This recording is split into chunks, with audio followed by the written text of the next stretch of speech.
Hey Rebel Rouser, I'm Alan Voivod and this is Star Wars 7x7, your daily dose of Star Wars joy. And thank you so much for joining me for it. So, the crew of the Mantis arrives at Nur. It's not named Nur in Jedi Fallen Order. We only find out the planet's called Nur a couple of years later from the Obi-Wan Kenobi series.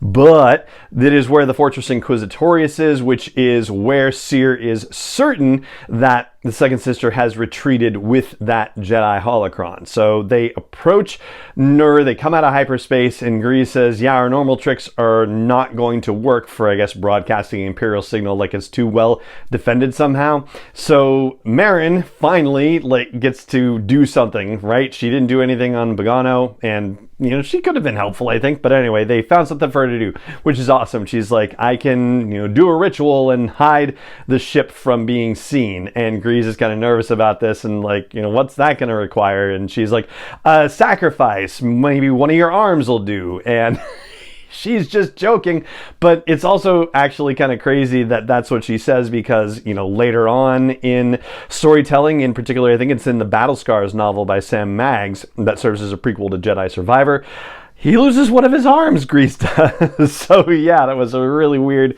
thing to then, encounter under the circumstances. So Marin conducts a ritual with this talisman she has, and it basically ghosts the Mantis. And so it's able to get close enough in to the planet without being detected, and they launch Cal and Cere in these little escape pod tubes down to the surface into the water near the fortress. From there, the two of them swim in, and you play as Cal. You get to hear Cere doing things, basically. And the plan is that they're going to flood a bunch of the fortress. They find out that the holocron is being kept in the interrogation chamber, which is the most secure area in the facility. It would also be where Trilla was turned to the dark side of the Force and where Cere touched the dark side of the Force and ultimately escaped and is still dealing with this. And there are conversations that happen between Cal and Cere about the whole dark side thing. Like, she's feeling it more and more now that she's actually near the fortress, and just tells Cal,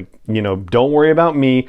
Your job is to get the holocron and get out. And, whatever happens to me, don't worry about it. I'll do everything I can to help you. But beyond that, just remember, your job is to get in and get out. And as they're working through the fortress, there's a moment that's actually calling back the Order 66 flashback that Cal has. There's a moment in that flashback where young Cal had to open a blast door for his master, and his master comes through and starts swatting all the clone troopers that are there, does a little force lift up into the ceiling, which is getting to be a real classic force move that we're seeing. Anyway, in the Fortress Inquisitorious, Cere is trapped behind a blast door, and Cal has to find a console to open it. And as he's looking through the window from the other side and operating that console, he sees Cere coming through the blast door and taking out 3 purge troopers. And so, yeah, there's definitely kind of an interesting little flashback there, or tie to the flashback, I should say. Now, while this is happening, Cere is definitely starting to feel the pull of the dark side even more. Cal asks how she's doing, and she says it feels good to tear this place apart. Says a couple other things where you're like, oh yeah, you can start to hear it in her. And she also laments that there's nobody there to save. So yeah, there's still little war going on inside of her right now between the light and the dark. So ultimately, Cal makes it to the interrogation chamber. That's where the second sister is hanging out. She's got the holocron. They fight. Cal has moments where he tries to connect with the good inside of her. Says, I've seen what you've been through. You don't have to do this. And she says, I'm stronger for the pain. And they fight and fight, or you fight against her in the game, right? And ultimately, you defeat the second sister and you take the holocron from her as Cal Kestis. And that's when Cere shows up for a beautiful reunion between the two, where it's actually emotional, and it's not fraught with screaming and no, ha ha, that sort of thing, where Cere says, this fight is over, but the fight with the dark side can still continue. You can actually fight the dark side. The second sister's response, Trilla's response is that it's too late. And Cere says, no, it's not too late. And she says, my choices took away all of your choices, and I'm just so sorry. There's just a genuine moment of connection and regret there. And you see something happening with Trilla. You see that crack in the armor, so to speak, there. And she just says, I've just carried so much hate for you with me for so long. Like, it just feels like it's starting to melt away. Like maybe there's going to be a moment where she's able to finally step away from the dark side. Maybe she's able to start a healing process. And then the most shocking thing in Jedi Fallen Order happens, which, you know, here we are a few years later, so, you know, it's not a spoiler really anymore, but at the time it was like, holy cow, suddenly you hear that awful breathing sound, and none other than Darth Vader walks out of the shadows. And Cal's like, oh yeah, that can't be good. And is that the understatement of the year, basically? So Vader shows up and says, you have failed me, Inquisitor. And Trilla just says, avenge us. That's her last words before Vader strikes her down.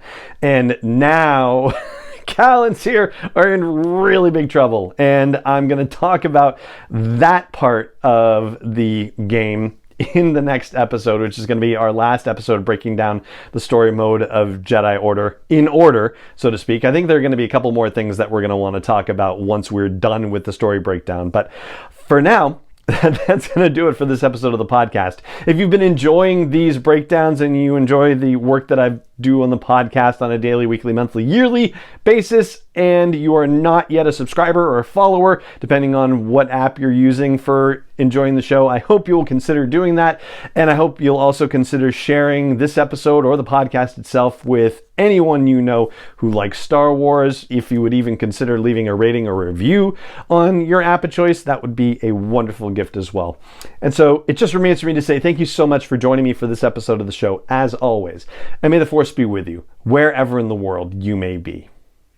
7x7 is not endorsed or sponsored yet by Lucasfilm Limited, Disney, or 20th Century Fox, and is intended for entertainment and information purposes only. Star Wars, the Star Wars logo, all names and pictures of Star Wars characters, vehicles, and any other Star Wars related items are registered trademarks and/or copyrights of Lucasfilm Limited, or their respective trademark and copyright holders. May the Force be with them. All original content is copyrighted by Star Wars 7x7. We hope you love it.